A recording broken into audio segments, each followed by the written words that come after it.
Good evening student. Already நம்ம one column cash book, double column cash book பத்தி பார்த்தோம். இன்னைக்கு triple column cash book பார்க்க போறோம்.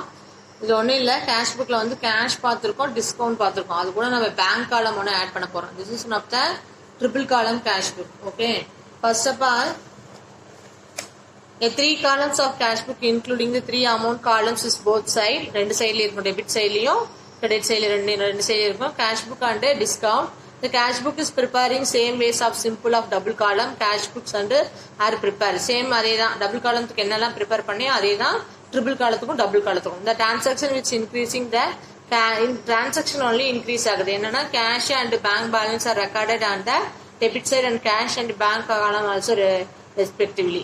So debit side ல cash and bank column அப்படிங்கிற ஒரு காலமும் debit and credit side ல include ஆகுது. Opening balance is the cash favorables. Bank balance appear in the first time of the debit side. 3 columns cash book in the case of existing business. So cash column வந்து opening balance debit side ல எப்பவுமே open பண்ணுவோம். If the business of new one of capital contributions, cash or bank deposit appear in the first time of the debit side. So cash இருந்தாலும் bank இருந்தாலும் சரி, அது first time நம்ம என்ன பண்ணுவோம் அப்படின்னா debit side ல opening balance கொடுப்போம். சரிங்களா?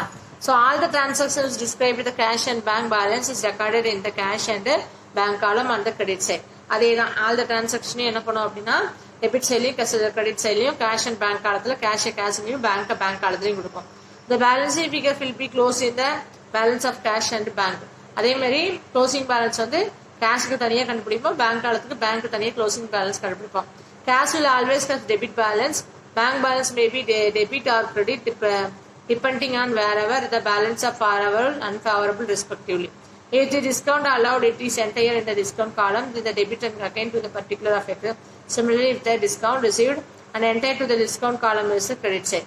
So எப்பயும் போல discount allowed in this அந்த காலத்துல நம்ம போடுவோம். சரிங்களா? ஃபார்மேட் அதேதான், date, receipt, LF, discount column, cash column, bank காலம், இது மூணுமே அமௌண்ட் காலத்துல வரும். இங்க டேட், பேமெண்ட், எல்எஃப், அமௌண்ட் காலத்துல மூணா பிரிச்சுக்கோ, டிஸ்கவுண்ட், கேஷ், பேங்க். ஓகேவா? First of all, if the business entered has more than the one bank account, column may be the provided in the cash book and each bank account separate. So கண்டிப்பா cash column வந்து ஒன்னும் bank columnங்கிறது செப்பரேட்டா இருக்கணும். So check இருந்துச்சுன்னா additional cash dealing every business may be check as the means of payment for the purpose of the accounting. Check receiving treated as the receiving payment. check மூலமா pay பண்றத payment bankல paymentலயும், check மூலமா receive பண்றத bankல receiveலயும் போடணும். And check received the bank on the same day of the amount it is directly debited in the bank and payment to the made to the check this bank account is credited. So payment credit side அதே மாதிரி பேங்க்ல ஏதாச்சும் deposit பண்றோம் அப்படின்னா அதையும் நம்ம debit சைடையும் நம்ம போடுவோம். சரிங்களா? இப்ப இதுல வந்து பாத்தீங்கன்னா கான்ட்ரா என்ட்ரி இருக்கு. இப்ப கேஷ் டெபாசிட் பண்றப்ப கேஷ்ல பேமெண்ட்டும் பேங்க்ல ரிசீவ்டும் வரும். கேஷ் பேங்க்கும் அட் டைம்ல வருது அப்படின்னா அதுதான் கான்ட்ரா, அதுக்கு சீன் வைப்பாங்க. When the two account involving the transaction, the cash account and bank account, ரெண்டுமே ஒரு டிரான்சாக்ஷன்ல வருது அப்படின்னா these both aspect enter in the cash book itself. Both of the debit side and credit aspect of the transaction recorded in the cash books the enter in the called the contra entry. So bank காலத்து அந்த ஒரே transaction வச்சு கேஷ்லயும் பேங்க்லயும் நம்ம enter போடுறோம் அப்படின்னா அதான் contra என்ட்ரின்னு சொல்லுவாங்க. சரியா? Example when cash paid into the bank, cash pay பண்றோம் பேங்க்ல, அப்ப bank one of the receiver, cash pay பண்றப்ப அது பேமெண்ட், கேஷ்ல பேமெண்ட்லயும் பேங்க்ல ரிசீவ்லயும் போடுவோம். Record in the column is the debit side and the cash column and credit side of the cash book. So bank book. அப்ப when the cash drawn with the bank office use, office யூஸ்க்கு வந்து நம்ம எடுக்கிறோம் அப்படிங்கிறப்ப அப்ப cash எடுக்கிறப்ப receive bank வந்து payment பண்ற மாதிரி இருக்கும். Enter the column is the debit side bank column and the credit side of the cash book. ஓகேவா?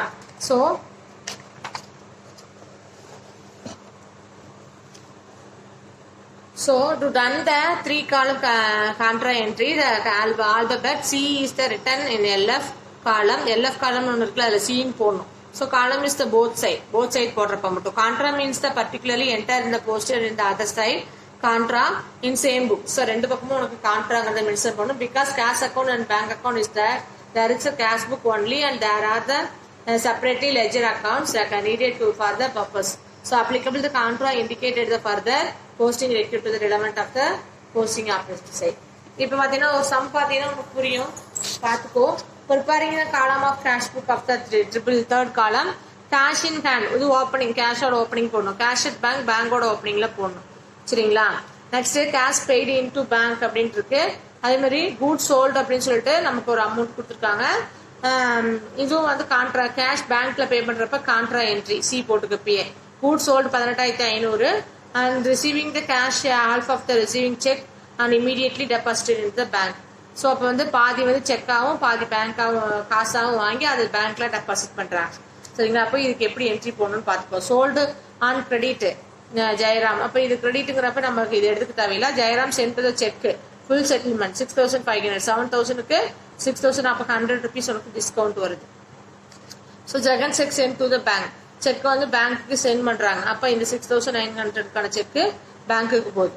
So bought goods to from Iqbal issued the check to him immediately 8,500 check உனக்கு இமீடியட்லா cheque pay பண்ணிட்டாங்க. Bought goods from Murali in credit.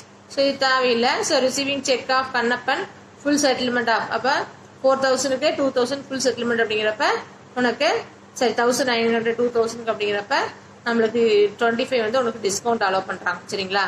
So drawn 3,000 by the cheque 5,000 personal use. So 3,000 வந்து செக்காகவும் 5,000 வந்து personal யூஸ்க்காகவும் எடுக்கிறோம். So paid Vinod cheque full settlement. சரிங்களா? அப்போ 2,000 அப்படின்னு சொல்றாங்க. பதிலாக 1,850. அப்போ 250 ஒன் ஆஃப் தான் உனக்கு என்ன சாரி 150 ஒன் ஆஃப் தான் உனக்கு டிஸ்கவுண்ட். ஸோ இதெல்லாம் நீ வந்து மென்ஷன் பண்ணிட்டு இப்போ நீ சொல்யூஷன் பாக்ஸ்குள்ளே போகலாம். சரிங்களா?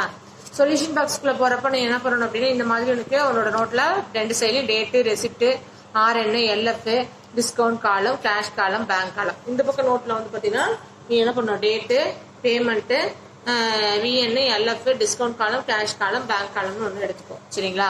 ஃபர்ஸ்ட் ஓப்பனிங் பேலன்ஸ் வந்து நீ என்ன பண்ணணும் கேஷ்க்கு போட்டுட்டு பேங்க்குக்கு ஓப்பனிங் பேலன்ஸ் போட்டுரு.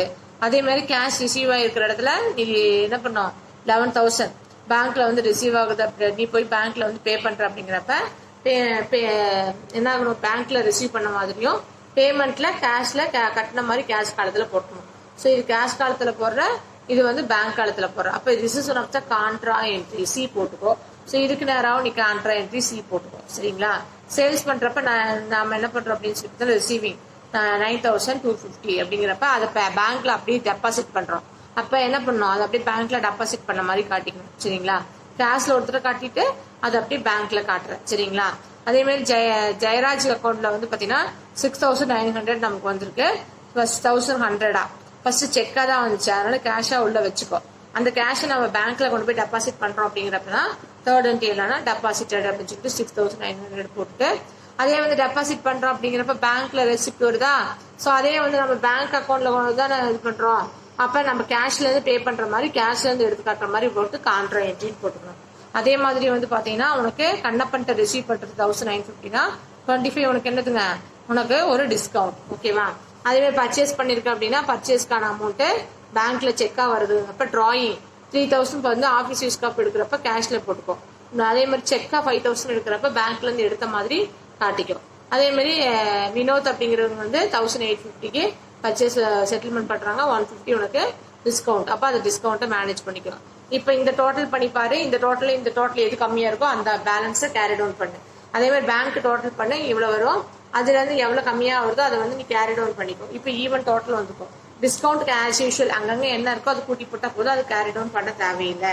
ஸோ நெக்ஸ்ட் அடுத்த மந்த்துக்கு டு பேலன்ஸ் ப்ராடக்ட்னு சொல்லிட்டு நம்ம என்ன பண்ணிக்கணுங்க அந்த அமௌண்ட்டை எடுத்துக்கணும். ஸோ அப்போ பேமெண்ட் ரிசீவ்ல கேஷா கொண்டு போய் டெபாசிட் பண்ணாலும் வித்ட்ரா பண்ணா மட்டும் என்ன பண்ணுங்க நம்ம கான்ட்ரா என்ட்ரி போடணும். அதர்வைஸ் செக்கா கொடுத்துருக்காங்க செட்டில்மெண்ட் பண்றாங்கிறதுக்கு நம்ம தேவையில்லை. ஸோ அதை அப்போ ஒரு தடவை என்ட்ரி போட்டா போதுமானது. It you understand for this கான்செப்ட்மா?